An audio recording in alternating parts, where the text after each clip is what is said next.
Good afternoon, and thank you so much for joining us for this week's Thursday with AARP Wisconsin. I am Amber Miller, your host, and also the AARP Associate State Director of Community Outreach. Want to again thank you for joining us today for this week's show.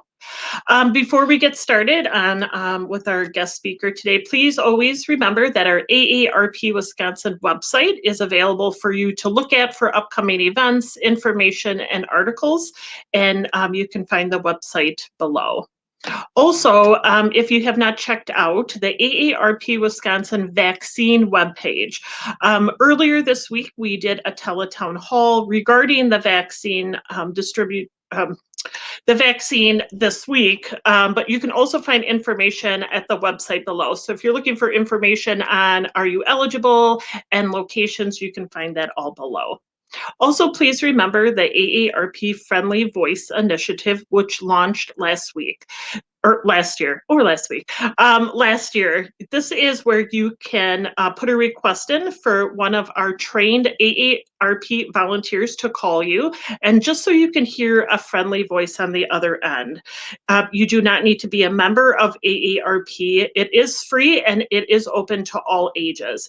You can go to the website below or the phone number, request it for yourself, or you can request it for one of your loved ones.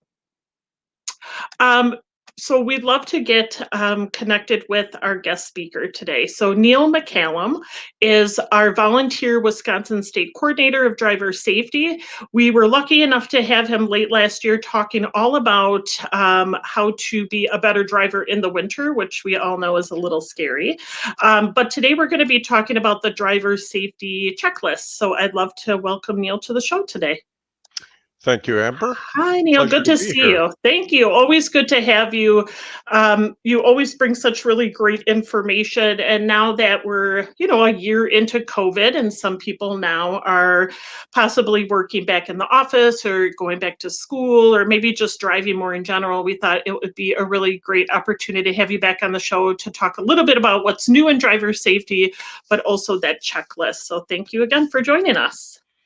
Appreciate it. Thank you. Absolutely. And if you are viewing this live with us, please note you can submit your questions on the facebook.com page or YouTube page, and we'll be taking them live throughout the show. And it looks like we already got one comment from Arlene out of our state office. She just said, hi, Neil. So I want to make sure you know that she said hello. So Neil, tell us a little bit about the AARP Driver Safety Program.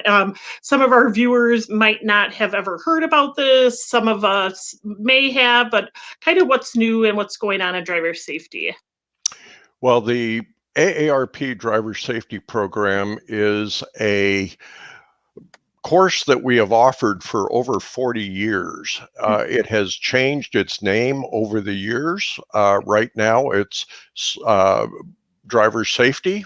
And what we try and stress here is the fact that we've all been driving for many, many years, probably more years than we'd like to admit.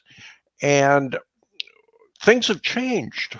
Our bodies have changed, our vehicles have certainly changed, and our roads have changed. So what we want to do is just talk about how we can adapt and strengthen our abilities to be confident on the road.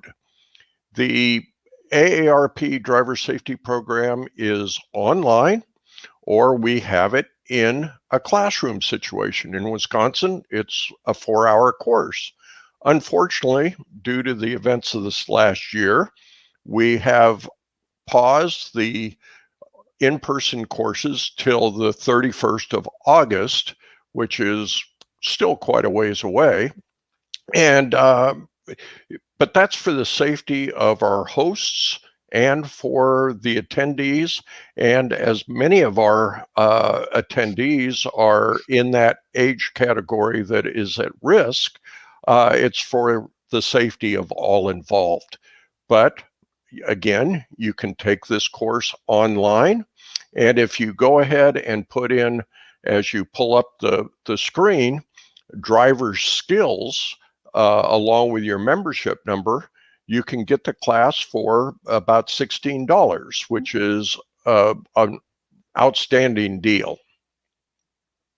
And so, Neil, I know you mentioned that these were done in person at one time. I think online is still a great option. And that also goes for other AARP events and workshops that also for us, it's also no in-person events at least till September, similar to driver safety. And so I do feel like the course, I was able to hear some feedback from some folks who took it in person before the COVID, and just really great comments about, I don't do that very often, and I forgot how to do that, and I didn't know I should check this. And so I'm glad there's still an opportunity for people to take it online. It's really a great resource. And the in-course or in-person events allows for interpersonal relationships and discussion of different events, and it's much more, quote, user-friendly. However, there is the driver's skills discount for the online course, and it's important to note to check with your insurance agency or agents, because some insurance companies offer a discount in Wisconsin for taking the class, and the online class works for that discount. The other thing to stress is that United Healthcare Supplemental Medicare insurance, people with that coverage can take the course for free through June 2023. Which is terrific. So it's almost, I don't want to say there's no reason not to take it, but there's a lot of opportunities to take it at no cost. Exactly. Yes. Right. And even at $16 or $20, you learn a lot. And when was the last time you had driver education? Probably, maybe in high school. High school. Maybe not, but it's a good thing. Absolutely. To just refresh your skill and, most of all, gain confidence. And Neil, so I know I reached out to you as I received my March AARP bulletin, which I love. I love our bulletin. I love our magazine. I learned so much. And there's these really great sections on page 26, 27, talking a little bit about the safe driving checkup. And I thought that would be such a great opportunity maybe for us to discuss it a little bit more in depth. And especially if you have received your March bulletin and you haven't read it yet, all of this information is in there that Neil will be talking about. But, this is also a great conversation to have with your loved ones, with your friends and family, because some of this stuff, when I read, I'm like, yeah, I guess I probably should look into that. Yes, we're very fortunate to have this write-up in the AARP bulletin, and it is great that they featured our program. If I may go through some of the 9 points that are on the first page, get refitted.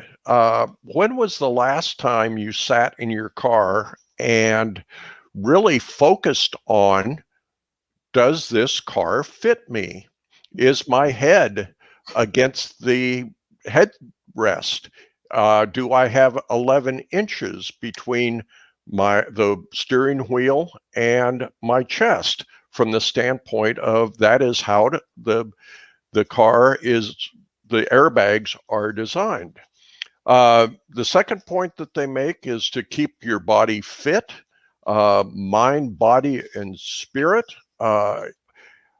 Many of us are retired. If you get up in the morning and you feel like I shouldn't be on the road, well, delay it a day, not a problem. And many of us, especially with COVID, have a lot of stress, and you really need to focus and use all of your senses when you're driving. So that's why I've added mind, body, and spirit. And multifunctioning or multitasking within the vehicle. When you say multitasking, everybody thinks of texts, and yes, we should not, it's against the law to drive and text. However, think of the animal that might be in your vehicle. that can be a distraction, and especially that animal in your lap, which is not safe at all. So just focus on your driving. We'll all get there much safer if we all do that. Get better acquainted with your car. Some of us have gotten new cars relatively recently, and it takes an adjustment period to become acquainted with all of the new features within the car. And admittedly, some of those features can be a distraction. So be very careful. Know what your car can do for you and what you can do for your car. Do a quick safety check. We always recommend a 360-degree walk around of your vehicle. Are your tires inflated properly? Is there a new scratch that you weren't aware of? That could be a sign of something. As you pull out from a parking space, is there a puddle under your car? That may be a sign of a leaking fluid. So take a look, be aware of all the safety features within your car and the warning lights. Increase your distance. As we age, our reaction time is not as great as it was when we were in our 20s.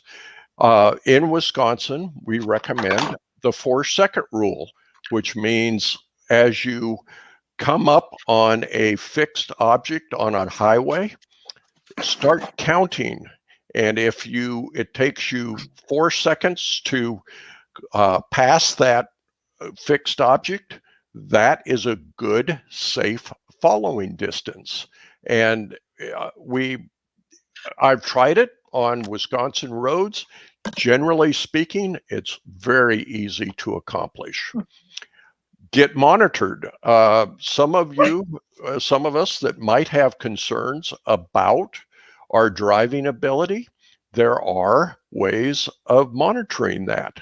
Telematics is one where you can install a device within your car, easily done, and it will say, okay, you have been speeding too much. You've come to too fast of a stop. And that may or may not affect your insurance rates. Of course, take a driving improvement course. And why not recommend the AARP driver safety class at this point? And then make the pain go away.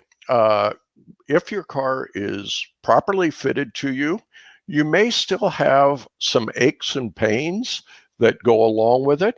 It would be worth checking with an occupational therapist because they do make adaptive devices that allow you to fit your car better and to take the pain away and make driving a comfortable experience. I do have to say, Neil, not only reading the bulletin, but then you also going through it, I am guilty of so many of those.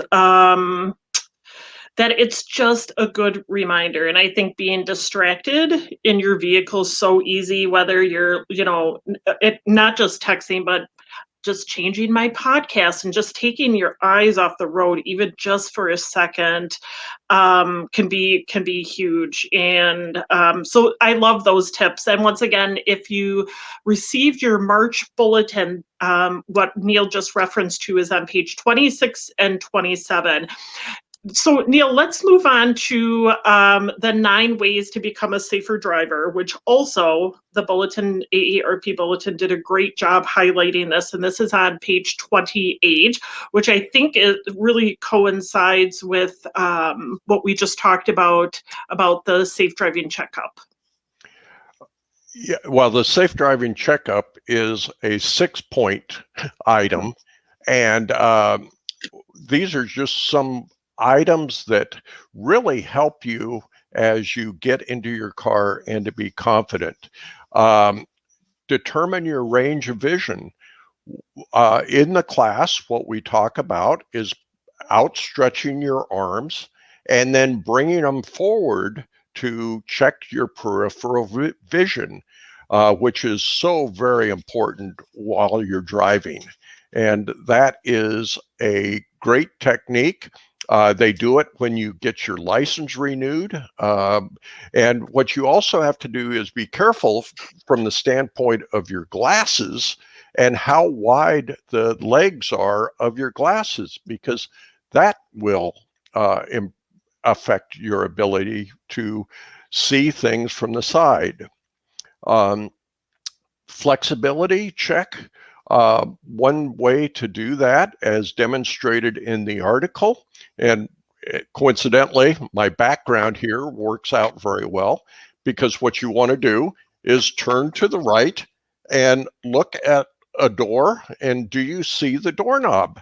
And you can put your arm on the seat and look around, but that vision and flexibility with your neck is so very important to driving. Another thing to think about is ankles. How much of your driving is dependent on your ability to change from the gas pedal to the brake, and the constant pressure on the gas pedal is affected by the flexibility of your ankles. So one thing you may want to do is just take and extend your foot and move your ankle around in a circle, and do that for 10-15 seconds. That helps. Review your driving record. It's interesting and statistically true that if you should have an accident or have a ticket, the likelihood goes up significantly that you will either have another accident or you will have another ticket in a very close range of time. And so be careful and make sure that your driving record is in good shape. If you see yourself getting into several instances where you're getting tickets, it may be worth considering getting a refresher course, having your driving ability assessed, or maybe even give up the keys. It's that self-assessment portion is so vitally important. And am I fit to drive today? When you talk about self-assessment, do I feel well? Am I bothered by other things? How does that affect my confidence in getting behind the wheel and being safe on the road? The fifth item is consider your health. This is really a very important aspect of being safe on the road. You hear many times of somebody who maybe had an accident and it was a medically related issue, which none of us like to hear. It's unfortunate, but sometimes it happens. So be very cognizant of your health. Take frequent breaks if you're on a long distance trip, and so that you can get out, get the blood circulating, and get back and feel alert and confident on the road. If you are concerned about your driving ability, if maybe you've had too many tickets in a short period of time, or somebody says, wait a minute, I'm not necessarily safe riding with you, what you may want to do is ask a loved one to follow you and to make notes about your driving ability. Did you roll through a stop? Did you not stop at a light? Were you speeding? Were you going too slow, which is a symbol of somebody who is not confident in their ability to drive? So a loved one can can speak honestly with you about your driving ability and make recommendations that maybe you take a We Need to Talk class, or look for alternate forms of transport, or get a formal driving assessment, all of which are readily available. And Neil, I liked how you talked about number 5, which is consider your health, which also is getting your yearly eye exam. Obviously, your vision, that could be so, I mean, that can affect your driving. So definitely, I feel all of them are very important. But number 5, whether it's medication or, an ailment that you have, you were talking about ankles, and it's very interesting how all of that ultimately could affect the way that you drive. Yes, and please keep in mind that it takes all of your senses working together to be safe on the road. There can be so many medication interactions. We recommend that all your medications go through the same pharmacy, so that the pharmacist can say, wait a minute, if you're taking this, you shouldn't be taking this because it could cause drowsiness or fainting or whatever. And so medications interaction is very, very much a concern. And it looks like we have a comment that we can just pull up. Okay, Sam, how do I assess if a vehicle is physically a good fit for me based on any physical limitations I may have? Thank you, Sam. That's a great question. What we try and encourage people to do is attend a car fit event. Now, granted, we can't have them in person, but we do have a video online that helps with that. But a car fit event will basically allow you to be fitted to your car, adjusting the seat both in distance back as well as seat height, how the seat belt fits across your body, the distance between the steering wheel and the your chest, being so that it's safe for the airbags to deploy. There are so many factors to fitting the car to you, and please take a look at the car fit presentation online, as that is a great event. If in fact you need adaptive devices, you can go to many of your hospitals. The Occupational Therapist Association has a program that will prescribe adaptive devices for your vehicle. You can't just walk into Auto Nation and ask for a pedal extender, say. They have to be prescribed and they have to be certified when they're installed into your car. Thank you so much, Sam, for that question. Thank you, Neil. And Sam, I did see keep your eyes on the road, Amber, and I will do that, Sam. Thank you for the reminder. Thank you so much. I agree. And actually, so Neil, if some of our viewers are looking for, hey, I kind of want to take that online driver safety course, can you talk a little bit about maybe how that would go for them, what they would experience? Is it self-paced? Do they have a limited time that they can finish it? If you could kind of go through that. The in-person class for driver safety is a 4-hour class. The online version, if you sat down and took it straight away, it would be maybe 4 hours and 15 minutes, something like that. It is self-paced. You can start and go back to it, but it is available online. And with the driver skills promo code and your membership, it reduces the cost significantly. And Neil, so I know you mentioned with the AARP membership card, I know some people might be thinking, wow, my teenager really could take this course. Is that a possibility for somebody in their family to take it? Or is it really just geared towards the AARP member? I've often said that while the course itself is primarily geared to the older driver, the more experienced driver, the information within the course is applicable for all. I would love to have a teenager or somebody in their 20s take the course because it's just good good safe driving principles.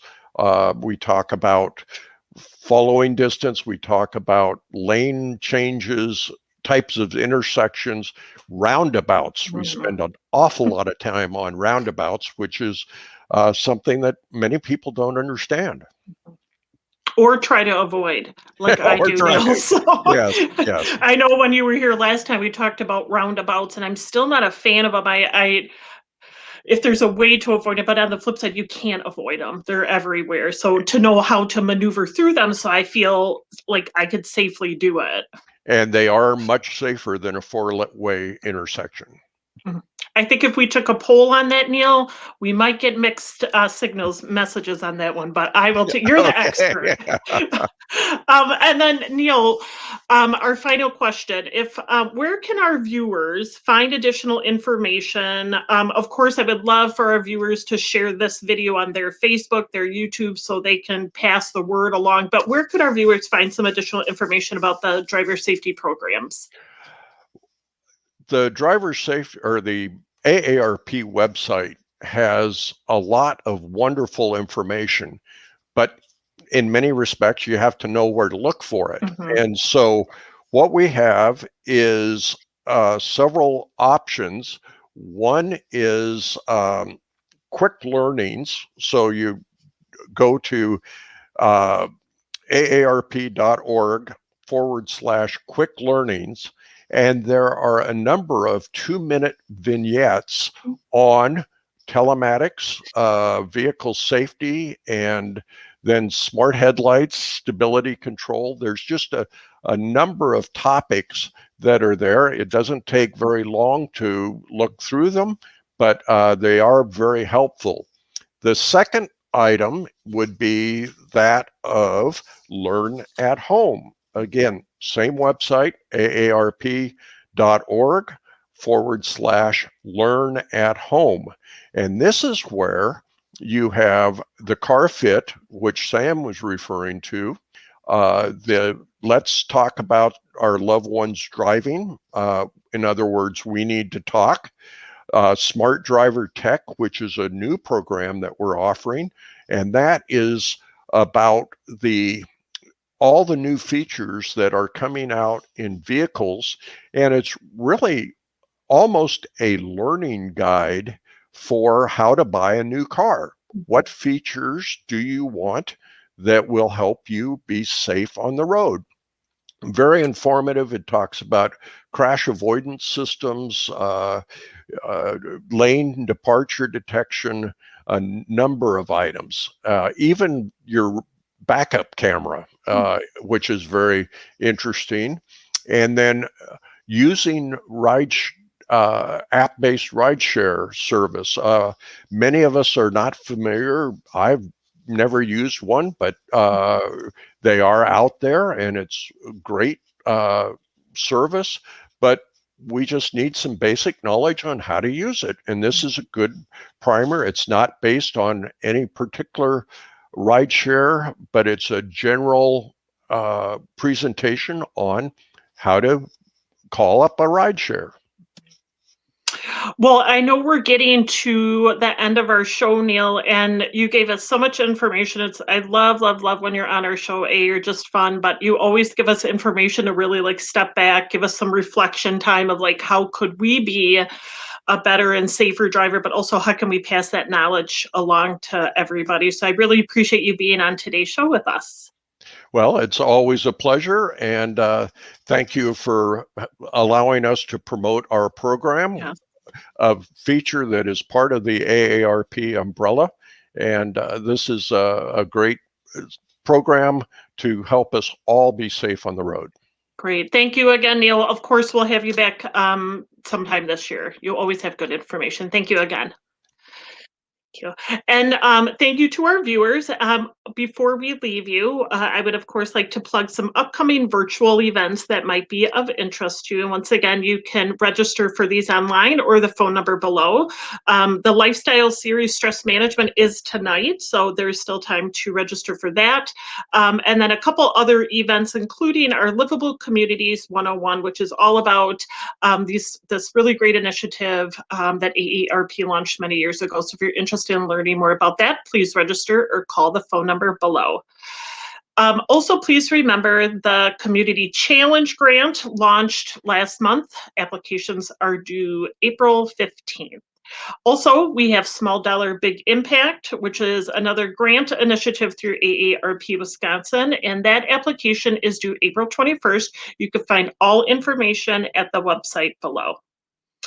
And for next week's show, we'd love for you to join us back here on Facebook.com or YouTube page, where we're going to be talking about the livable communities and public health and how they go hand in hand. We're going to be talking about the Livable Community Initiative in general. So please make sure to tune back here next Thursday, April 1st, noon Central Time. Until then, we appreciate your time with us, and we look forward to seeing you next week. Until then, be safe.